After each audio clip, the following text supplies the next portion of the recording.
Ang programang ito ay rated SPG, striktong patnubay at gabay ng magulang ang kailangan. Ilalaan na nga ni Olga ang kanyang panahon sa paghihiganti.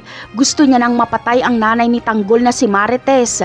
Batid din ni Olga na malapit na silang mabisto ni Ramon, kaya uunahan niya na si Ramon na mapatay. Pero hindi ito magagawa ni Olga kay Ramon ang harapan. Kaya gagamitin ni Olga ang Red Phoenix.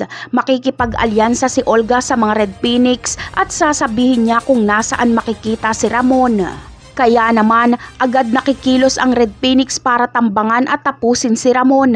Sa lakas ng pwersa ng Red Phoenix ay walang magawa si Ramon kundi tumakbo para mailigtas ang kanyang buhay. Kaunti lang kasi ang mga kasama niyang tauhan. Makakaligtas si Ramon dahil magtatago siya sa bangka na nasa gilid ng dagat. Kasabay ng pangyayaring ito ay makikipaghabulan din si Marites kay kamatayan. Dinukot si Marites kasama si Olga pero nakatakas si Marites at napag-alaman niyang si Beng din pala ang may utos na dukutin siya. Rinig ni Marites na inutos ni Beng na patayin siya. Kaya takot na takot si Marites pero kailangan niyang mailigtas ang kanyang buhay. Nakipaghabulan at taguan siya sa mga tauhan ni Olga.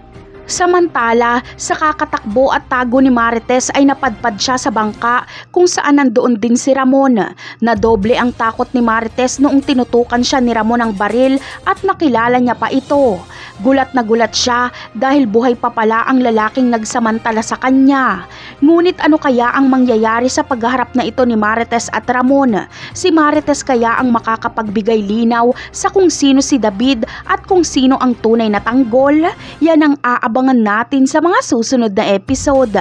Paalam!